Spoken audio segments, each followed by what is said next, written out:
Hi everybody and welcome to another Toys World LEGO review, where today we're going to be checking out the brand new LEGO Disney train and station.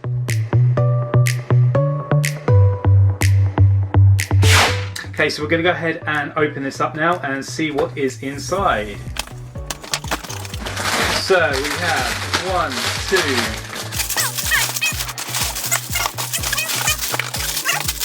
2, 11 bags and a box,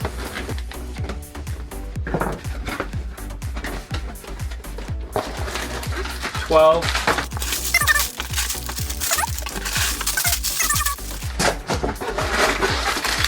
19. He's still with me at this point.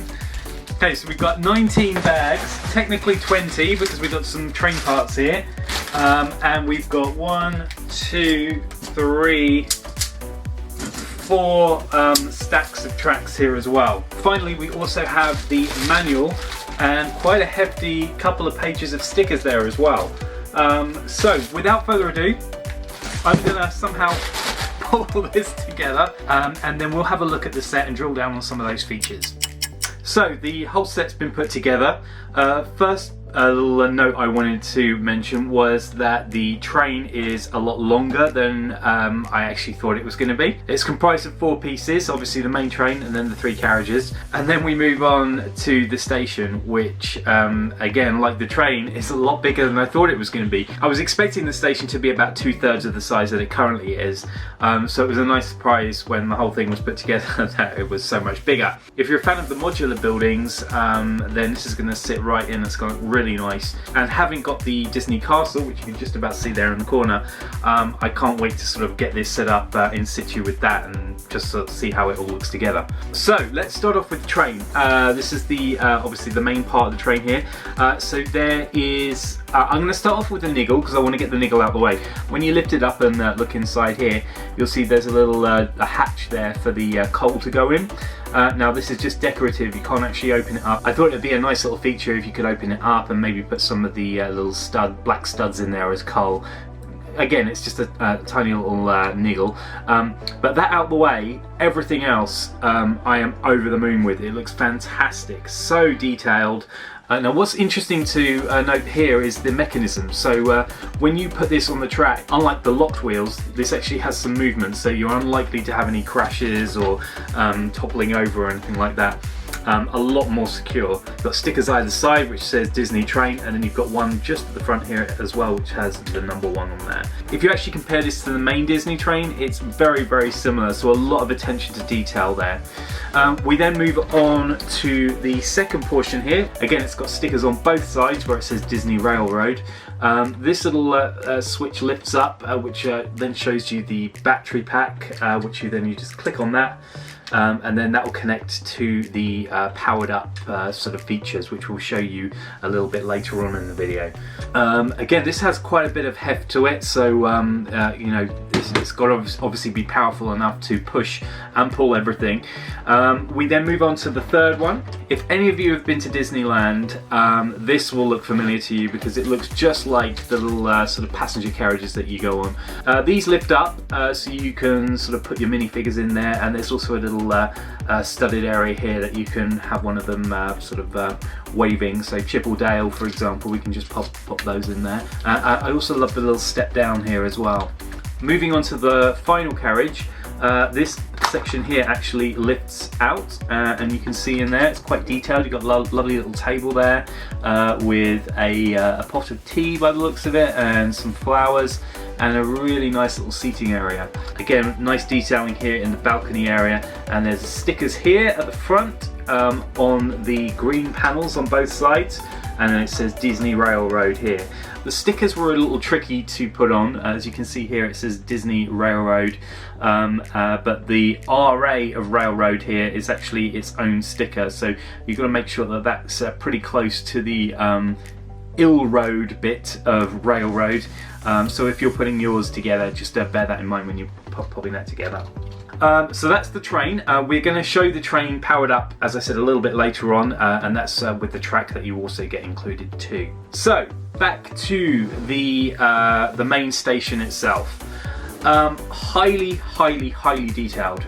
This was a real joy to put together. There's a lot going on, both inside and out. I'm going to start sort of around with the top area here.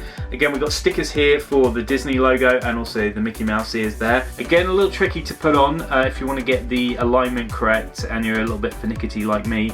I use a little X-Acto knife to make sure that I'm getting it on there correctly and sort of equidistant and all that. But if you're not as fussy as I am, then you'll find the stickers no problem at all. The railings here, these are a really clever little concept. If you're familiar with the skeleton minifigures, then these are the legs of the skeleton but in black. And then the handcuff little accessory just slots into the top of that and then into a little two-piece with the eye hole on there, and it just all clips in and it gives this really clever effect of wrought iron railings. So again, it's a nice little touch that just helps make it stand out. Looking at the front of the build, so we've got two lights here, we've got a little balcony area and a door that opens up. There's a clock, again nice detailing here above the clock. I love the windows, how you've got these kind of little latches that sort of sit on top. It's the little curved square pieces here, and they literally just clip on like that.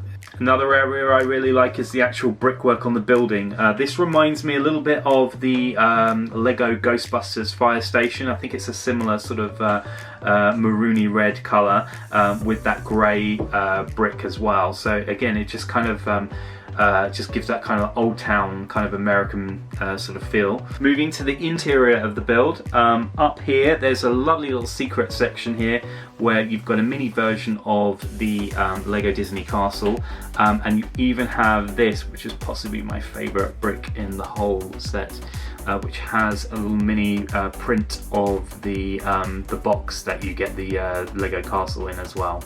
And that just kind of sits up there, stops it from sliding out too. Up on the first floor, we have a rug with little mini Mickey ears on there. There's a little seating area here where again Mickey or any of the minifigures can have a little cup of tea. Nice little curtain effect here. Again, these are made with stickers. And then if we move over to this section here, you can see there is a mini train, and down at the bottom here again another little mini train, and you have a plant in the corner there too. If I zoom in a little bit there, you can see the plant in the corner. Moving down to the bottom of the build, this is where all the action happens. So this is where you can come get your tickets. So there's a little table here. There is a little bench there, a seating area. If you've been to Disneyland and you've seen their trash cans or waste bins, this is loyally represented here in Lego version. There's a scale here so you can weigh your luggage. There's a chandelier. There are posters on the wall, which are stickers again, so many stickers, and there's a clock too, and then you have one more model of a train down here in the bottom. So now we're going to have a look at some of the digital features on the set. Now you don't actually get a physical sort of controller. For that you're going to need a mobile phone or a tablet, and then you download the Lego Powered Up app, and with that app you can then control the train. So let's have a quick look at some of those features. So we've got the Lego Powered Up app, so if we just click on that, and then you connect the power by tapping this little icon up there, and what that does is it then syncs up with the battery pack. And then to make the train move, you just simply press the plus button here. So let's have a quick look here when I press the power button. And obviously we get sound effects as well. So there's a little bell icon here, so I can click that and it makes it sound just like the one at Disneyland. There's also a little whistle. And you can even play music here on the app as well. Another little point of interest is if you go back to the main selection screen, you can actually select a winter theme as well. So obviously with Christmas coming up, this will be ideal. So you can click on that and it works in exactly the same way. You just click on the plus button and then the train goes around the track. And those are the digital features of the set. Like I said, there were a lot of stickers, and to be precise, there were 3 pages of stickers. Stickers are my least favourite part in any Lego build. Whilst I appreciate they give a fantastic sort of final finish, it doesn't help when you are a bit of a perfectionist with things like that, and I am, and when you consider every single one of these involves me with an X-Acto knife trying to get it on the brick perfectly equidistant from the sides, it's terrible. Feel free to take me down in the comments below, but likewise if you do the same thing. I appreciate this this appeals to a very small demographic amongst you, but also let me know in the comments down below. But yeah, three pages of stickers there, but I do think that once you see them all in situ, they look fantastic. Finally, let's talk about the minifigures. We have Mickey in his Trainmaster's outfit. We have Minnie with her little mini skirt, and it's nice that this is an actual material mini skirt as opposed to a plastic one. With the Lego Disney Castle, you get a plastic skirted Minnie. Again, they're quite similar, but I prefer it with the material. It just feels a little bit more real as you can get with a plastic talking mouse. Next up, you get Chip and Dale. Now, if you don't know the difference between Chip and Dale, my wife and I actually found out when we were at Disney last with the kids that Chip is the one with the sort of brown black nose, because apparently it's like a chocolate chip. So it's a good way to remember your chips from your Dales. So, but some of you may already know that, but it's a good little tip. So you get Chip and Dale wearing the station livery there as well. And last but not least, you get Goofy as well, complete with hat, which is actually fixed to the head, so you're not likely to lose that. What more can I say about this set apart from I absolutely loved it. I really hope that it paves the way for even more Lego Disney sets. I've now got my mind sort of working overtime, thinking about how we can maybe do some little custom builds. If you've been to Disneyland and you've seen this particular building, you'll notice that in front of it is a flower bed. It kind of looks a little bit like this, but in flower form, and it sort of sits just in front of the building at Disneyland, and I think it'd be nice to maybe put a little something like that together. So watch this space, we might see if we can put something together for that. We really want to know what Lego Disney set you'd like to see next, so if you've got your ideas, put them down in the comments below. Thank you very much for watching this video. As always, if you enjoy our videos, make sure you hit the like button and that all important subscribe button, and until next time, bye bye.